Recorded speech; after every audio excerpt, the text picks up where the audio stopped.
Good morning, kids. I hope you guys are doing well. This morning, I'd like to take the chance to summarize the stories we've been tracing through and help us to see what God is doing with all of this family drama. Abraham, Sarah, Isaac, Rebekah, Jacob, Esau, Joseph, and his 11 brothers. It's a lot to keep track of. What is it all about? Why is it in the Bible? And why should we care? Are they just good stories or something more? I believe these stories show us God's work in the lives of people who really lived long ago, and they show us how God can use our lives to bring about His blessing. Blessing? Blessing. Blessing. It's more than something you say to someone who sneezes. I thought about bringing Pepper out here to make myself sneeze, but you guys know what sneezes sound like. I want to take a look at the idea of blessing and trace through the stories of Genesis that we've been covering through this lens of blessing. So, put on your blessing lenses. Okay, just for fun, kids, why don't you pause the movie, have your parents pause the movie, and go grab a pair of sunglasses. I think I'm going to get some. I'll be right back. All right, don't laugh. These are my daughters. Somehow they fit my head, but I thought they looked pretty cool. So, blessing lenses. You know what I mean? We're going to look at the story and think of like 3D glasses where stuff pops out when you use the 3D lenses. We're going to look at this story and we're going to look for blessing. So, you guys ready? Here we go. So, what is blessing? Let's backtrack to the opening pages of Genesis to begin with. In the beginning, God made the whole world and humans, and He blessed us. Yep. It's not that He was saying this because Adam and Eve sneezed first. For God, blessing is a way of giving us His best. It's the announcement of human flourishing. In other words, God wanted a few things when He blessed humanity. You guys ready? He wanted the human family to grow. He wanted them to be like Him, loving, good, creative. And He wanted them to love each other. Well, as you know, humans, we people, decided to go about life on our own, wanting to pick what we thought was good and evil for ourselves, and we fell into what we call sin. Sin is living against the blessing of God, the opposite of it. Basically, not loving God or each other. So, how would God bless the world when people turned away from Him? He gives us a clue in His word to Eve. Right after Eve sinned, He told her that one of her children, and that could mean even a great, well, you get the idea, grandchild. We call those descendants. Well, this child would bring the defeat of the serpent that talked humanity away from God. Anyway, you get the idea. Part of God's blessing, the growing of the human family, is promised. A child. Leading anyone who reads the Bible story to look for this one human child who would rescue humanity. Anyway, we'll get back to him, but I bet you can guess who it will be. In the meantime, we find out that the human family is still having trouble. Eve's first child, Cain, ends up being jealous of his brother, Abel. Well, you may know how that ends. Cain kills his own brother. Man, how would God's blessing come through this family? Well, God still loved humanity, and He wanted to fix the relationship, to draw people back into His blessing. And really, that's what the story of the Bible is all about. Don't forget that as you read. So many characters, so many events, but this is the big picture. Anyway, in Genesis 12, the story narrows down to one man we talked about in January, Abraham and his wife, Sarah. They were old, like really old. But God spoke to Abraham and said He would bless the world through him. How's God gonna bless the whole world through two old people? Well, you may have guessed it. It involves a baby. Yep, the growth of the family. Sounds kind of like the stuff God said to Eve, right? Well, I don't know how much you know about old people, but kids, your grandparents haven't had any babies anytime lately, have they? Do you see your grandparents carrying a little baby around? Probably not. Sounds kind of silly. Well, Sarah thought so too. She laughed when God said she'd have a baby, but sure enough, God was true to his word. When he wants his blessing to continue, his blessing continues.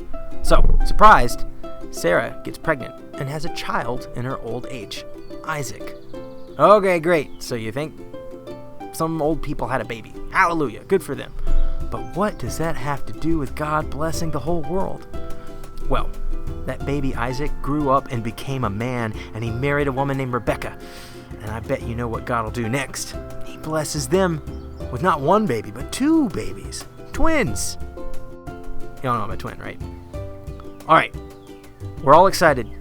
Yay. God's doing something through these children to bless the world, right? Well, these brothers, Jacob and Esau, kind of like my brother and I, grow up as enemies. I'm exaggerating a little bit, but they do. Jacob steals Esau's birthright. Esau mutters death threats. Looks like we're back at Cain and Abel, as neither brother seems to love God or each other very well, which is key to experiencing God's blessing. Well, just when things seem like they can't be fixed, Jacob wrestles with God. In a way, that's what humanity needs, to work out the issues of sin that keep us from loving him and each other. When our relationship with God is fixed, it leads us to want to fix our relationships with our brother. In other words, part of loving God is loving people. And that's the stuff of blessing right there. With a changed heart, Jacob embraces his brother. In this restored family, we get a glimpse of the blessing that God is preparing for the world. Well, Jacob grows up and gets busy. The man has 12 kids. 12. I can't imagine. Again, the growth of the human family. God was going to make Abraham into a huge family, and it seems like he was doing that. So, would these 12 brothers be a part of the blessing of the whole world?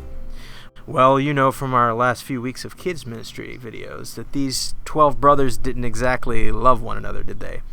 Kind of the stuff of Cain and Abel again. The stuff of their father Jacob and their uncle Esau.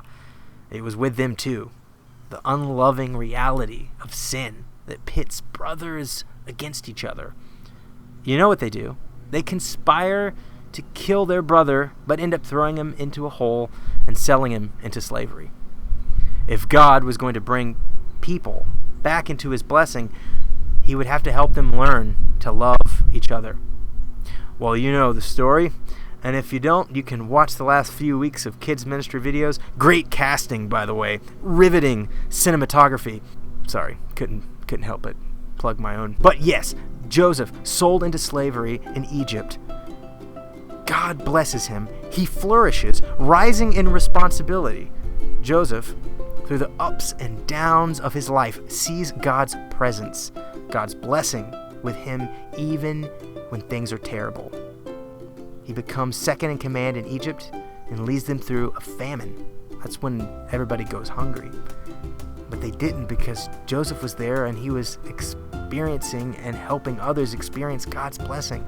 Do you see God's blessing here as Joseph helps out thousands and thousands of people, helping them to thrive in a time of hardship?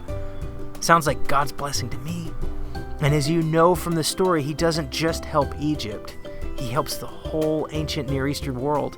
Taking care of others is the mark of family. Joseph's ministry seems like one of blessing, doesn't it? It's an act of love for God, of love for humanity. And when those things happen, humans thrive. Blessing.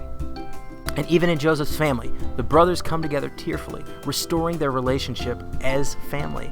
And that's what it's like to be restored with God, too. And so, Genesis closes with this picture of blessing. A family threatened by sin and selfishness has learned once again to love each other, and so love God. Even in this broken family, God has accomplished what he had promised Abraham. Blessing that spilt over into the whole world. But Genesis is just the first book of the Bible. The story continues as God's family grows. But for now, let me hit the fast forward button. Let's go to that descendant of Eve we were looking for, long after Jacob's children walked the earth. Behold, one of his descendants, and thus one of Eve's, is born, a human child. yet more than human. It is God himself. God the Son grew up as a man, and they called him Jesus of Nazareth. He lived as an embodiment of God's blessing, showing us what it really looked like to love God and love people. Ultimately, the world, blinded by sin, rejected him and crucified him.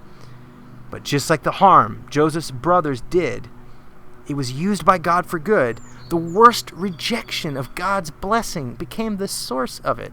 God is amazing.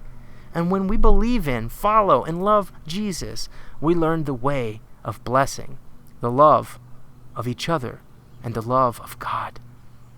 And it is here where all this talk of babies and growing families takes on a new shape. Descendants of Abraham that are blessed. These aren't just those literally related to him, though the Bible does say that all humans are one family. But we are born into this family blessing through faith in Jesus. And that is how God has blessed, is blessing, and will bless the world through Jesus and his faith family. And kids, when you believe in him, you are a part of this story of God using people to bring about his blessing. I hope this has been helpful in understanding why these stories matter. Over the next month, I'm excited to say that some of our wonderful kids ministry team members, these teachers that you guys have spent Sunday mornings with, they'll be sharing some Bible stories of their own to encourage you, to help you to see God's love and the God who reveals himself through these stories. Don't worry, you'll still see me as I will seek to act out or represent the stories somehow. But just know, kids, that your faith family is still all around you. I know it's been weird not seeing each other in person, but it doesn't mean we're not here. So let's love God, love one another, and experience the restoration of God's family, his blessing. Godspeed. Have a great rest of your morning.